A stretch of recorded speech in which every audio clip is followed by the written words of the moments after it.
Hey everyone, and welcome. Today we're going to jump right into one of the most powerful parts of the Indian Constitution, Article 32. And believe me, this isn't some dusty old rule. It's a living, breathing guardian of your rights. So think about it for a second. Let's say you've got this amazing list of rights. Equality, freedom of speech, you name it. They look fantastic on paper, right? But what if someone just ignores them? What if there's no way to stand up and say, hey, you can't do that? If you can't defend them, are they even rights at all? It's a huge question every democracy has to answer. Well, the Indian Constitution's answer to that massive problem is Article 32. And it's so much more than just a rule. You can think of it as the very heartbeat of the Constitution, pumping life and real power into all those other fundamental rights we talk about. And look, I'm not just being poetic here. Dr. B.R. Ambedkar, the main architect of the Constitution, actually called it the heart and soul of the Constitution. He believed that without this one article, the entire Constitution would basically be an empty promise. That's how important this is. So what does it actually do? It's incredibly straightforward.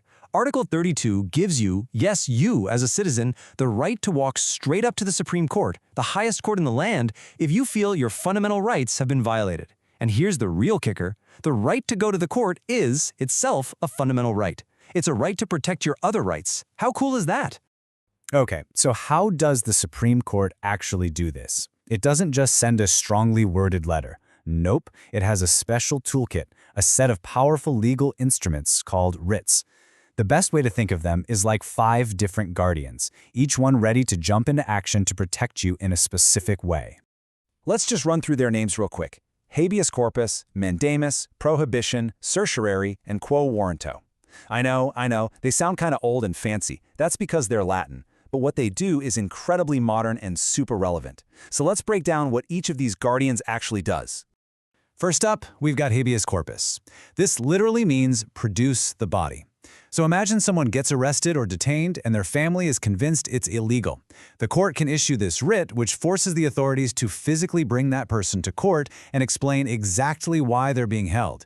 If there's no good legal reason, the person has to be set free. It's a powerful shield against being locked up unfairly.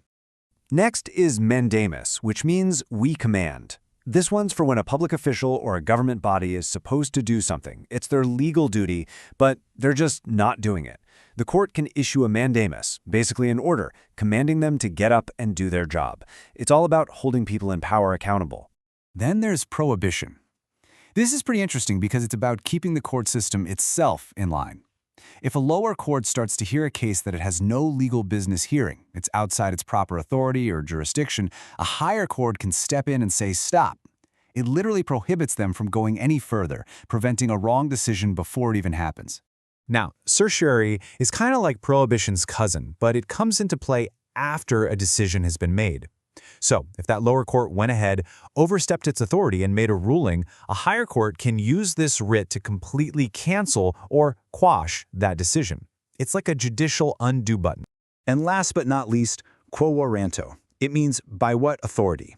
This writ is used to challenge whether someone has the legal right to hold a public office. The court is essentially asking, hey you, prove that you're legally entitled to be in this position. If they can't, they can be removed. It makes sure that public offices aren't just taken, they're earned and held lawfully. So, those are the 5 big tools. When you put them all together, what do you get? You get a Supreme Court that's not just a distant final appeals court, but an active, on-the-ground guardian, fulfilling a fundamental promise of our democracy. So really, the Supreme Court's role here breaks down into 3 huge things. First, it's the ultimate guardian of rights, making sure our freedoms are protected. Second, it provides powerful checks on power, so that the government can't just do whatever it wants. And third, it upholds justice, which means it ensures that the rule of law, the idea that everyone is subject to the law, is the reality. All right, so we've gotten into the nuts and bolts of what it is and how it works. But now for the big one, why? Why does any of this matter to you and me in our daily lives? This is where we move from theory to real, tangible power. Because look, at the end of the day, Article 32 is what makes our fundamental rights actually work. It's what makes them enforceable. It gives us a shield to protect ourselves from random or unfair government actions. By giving us a direct line to the top court, it strengthens the very core of our democracy and makes sure the government is held accountable. It's the mechanism that tries to ensure justice and fairness aren't just nice ideas, but something everyone can access.